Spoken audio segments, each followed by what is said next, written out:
Berita mengenai situasi di Yaman menunjukkan bahwa kampanye tekanan militer Amerika Serikat terhadap kelompok Houthi telah berhasil. Saat ini, Houthi menghadapi masalah yang lebih besar, terutama setelah Iran memutuskan untuk menarik dukungan mereka. Pada 3 April, media Inggris, The Telegraph, melaporkan bahwa Iran telah memerintahkan semua personel militernya untuk meninggalkan Yaman. Meskipun tidak diketahui secara pasti berapa banyak pasukan Iran yang berada di Yaman, yang telah terlibat dalam perang saudara selama lebih dari 1 dekade, diketahui bahwa Iran setidaknya telah mengerahkan 1 unit garda revolusionernya ke negara tersebut pada Januari 2024. Kehadiran unit ini dipimpin oleh Jenderal Abdul Reza Shalai, yang sebelumnya menjadi sasaran oleh pemerintahan Trump pada tahun 2020. Ketidakpastian mengenai keberadaan Shalai saat ini menambah kompleksitas situasi. Penarikan pasukan Iran baru-baru ini menunjukkan bahwa kemungkinan ia juga kembali bersama pasukan yang dia pimpin di Yaman. Menurut seorang pejabat Iran yang tidak disebutkan namanya, langkah menarik diri ini terjadi di tengah serangan udara yang intensif yang dilancarkan oleh Amerika Serikat yang dipimpin oleh Trump. Serangan ini ditujukan pada target-target Houthi dan dianggap sukses oleh pihak Amerika Serikat. Saat ini, diskusi di Iran lebih banyak berfokus pada cara menghadapi Trump, dengan pertemuan-pertemuan didominasi oleh pembicaraan mengenai situasi tersebut, tanpa membahas kelompok regional lain yang sebelumnya didukung oleh Iran. Dengan demikian, alasan utama Iran menarik diri dari Yaman tampaknya terkait dengan efek dari kampanye pemboman Amerika Serikat yang berhasil melemahkan posisi Houthi. Sejak 15 Maret, serangan udara Amerika Serikat di Yaman telah menewaskan puluhan orang. Houthi mengklaim bahwa serangan tersebut menargetkan pusat populasi, mencatat 31 korban jiwa dan 101 luka-luka pada tanggal tersebut. Sementara itu, Amerika Serikat menyatakan bahwa kampanye pemboman mereka berhasil menghancurkan kepemimpinan Houthi dan mengurangi kemampuan kelompok itu untuk menyerang kapal-kapal di Laut Merah. Kampanye pemboman terus berlangsung, dan Trump memerintahkan serangan harian. Pada minggu kedua, PBS melaporkan serangan yang menewaskan 1 orang saat Amerika Serikat menghancurkan situs militer utama Houthi di Sanaa. Serangan terakhir pada 3 April menewaskan 6 orang. Secara keseluruhan, kampanye ini telah merenggut 67 nyawa di Yaman. Amerika Serikat juga meningkatkan kehadiran militernya di Timur Tengah dengan mengirim 6 pembom B-2 Spirit ke pangkalan Diego Garcia di Samudra Hindia yang berada dalam jangkauan Iran. Penyebaran B-2 ini dianggap sebagai peringatan bagi Iran, terutama jika Amerika Serikat mengalihkan perhatian dari Houthi ke Iran. Langkah lain termasuk penempatan kapal induk USS Carl Vinson ke Laut Merah, yang akan menggandakan kekuatan udara Amerika Serikat di kawasan tersebut. Pada akhir Maret, Amerika Serikat mengirim sayap tempur 124, termasuk pesawat A-10 Thunderbolt II dan 300 personel, menambah tekanan pada Houthi.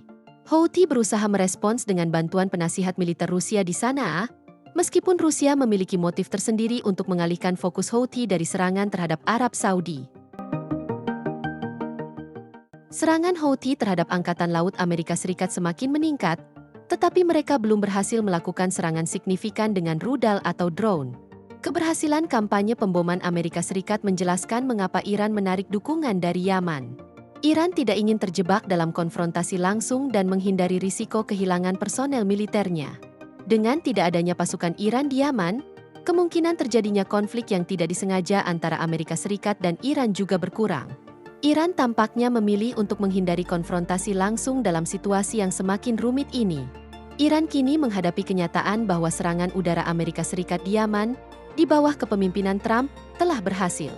Pada 25 Maret, salah satu serangan dilaporkan menewaskan seorang anggota senior Dewan Politik tertinggi Houthi.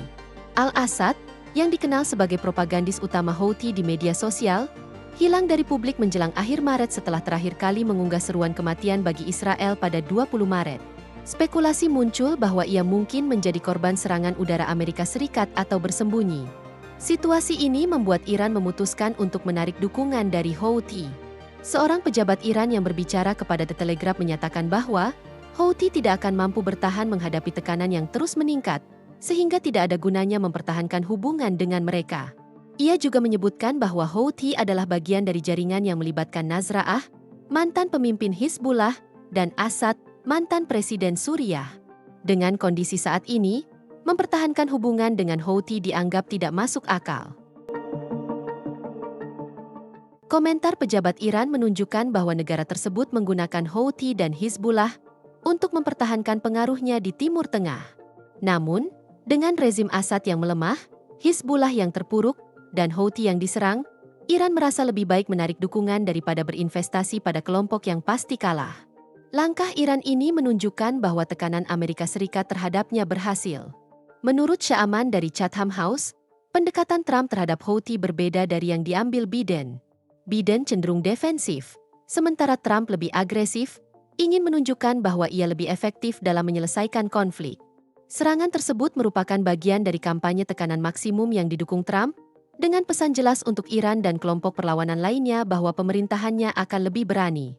Trump juga berharap untuk membawa Iran kembali ke meja perundingan mengenai program nuklirnya. Pada bulan Maret, Trump mengirim surat kepada Presiden Iran, Masoud Pezeshkian, menawarkan negosiasi langsung, tetapi Iran menolak dan menyatakan terbuka untuk perundingan tidak langsung. Dengan semua dinamika ini, masa depan Houthi semakin tidak pasti, dan Iran tampaknya memilih untuk menarik dukungan yang semakin berisiko.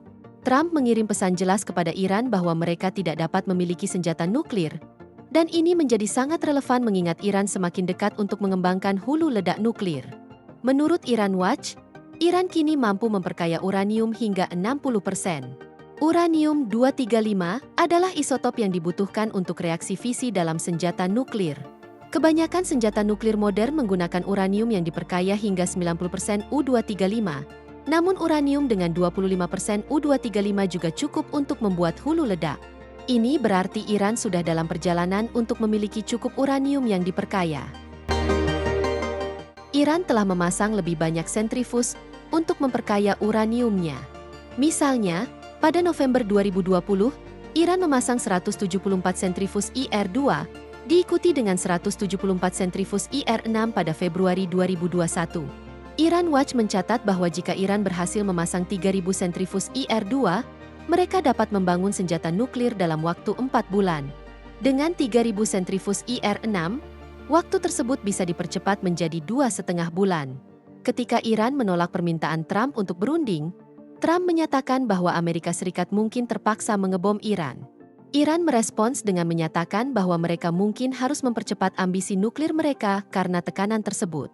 Seorang penasihat pemimpin tertinggi Iran, Ayatollah Ali Khamenei, menegaskan bahwa meskipun Iran tidak ingin memiliki senjata nuklir, kesalahan dalam masalah nuklir akan memaksa mereka untuk bergerak ke arah itu demi mempertahankan diri.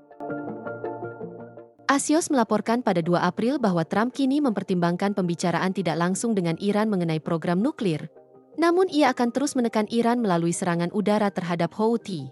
Pengabaian Iran terhadap Houthi menunjukkan bahwa tekanan AS berhasil. Strategi Trump adalah menghilangkan salah satu kelompok kunci yang digunakan Iran untuk memproyeksikan kekuatan di Timur Tengah, sehingga Amerika Serikat dapat lebih fokus pada Iran. Iran kini terpaksa fokus pada masalah domestik. Trump berharap langkah ini akan membawa Iran ke meja perundingan, baik secara langsung maupun tidak langsung. Namun, pengabaian Houthi juga menandakan bahwa Iran semakin melemah. Menurut The Telegraph, keberhasilan Israel melawan Hamas dan Hizbullah, yang merupakan bagian dari jaringan proksi Iran, telah menciptakan peluang bagi Amerika Serikat untuk melemahkan pengaruh Iran di Timur Tengah.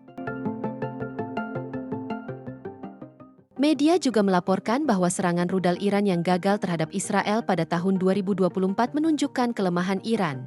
Pada April 2024, Iran menembakkan sekitar 300 rudal dan drone ke Israel untuk mendukung Hamas di Gaza, tetapi hampir semua senjata tersebut berhasil dicegat. Serangan kedua pada Oktober menggunakan 200 rudal yang lebih kuat, namun juga gagal mencapai target. Kegagalan ini menunjukkan bahwa Iran tidak dapat melakukan serangan yang efektif terhadap Israel. Meskipun Iran memiliki ratusan rudal dan lebih dari 10.000 teknisi di industri rudal balistiknya, banyak dari rudal tersebut terbukti tidak efektif. Kombinasi dari faktor-faktor tersebut membuat Iran lebih rentan terhadap tekanan Amerika Serikat, menggambarkan negara yang kini seperti macan kertas.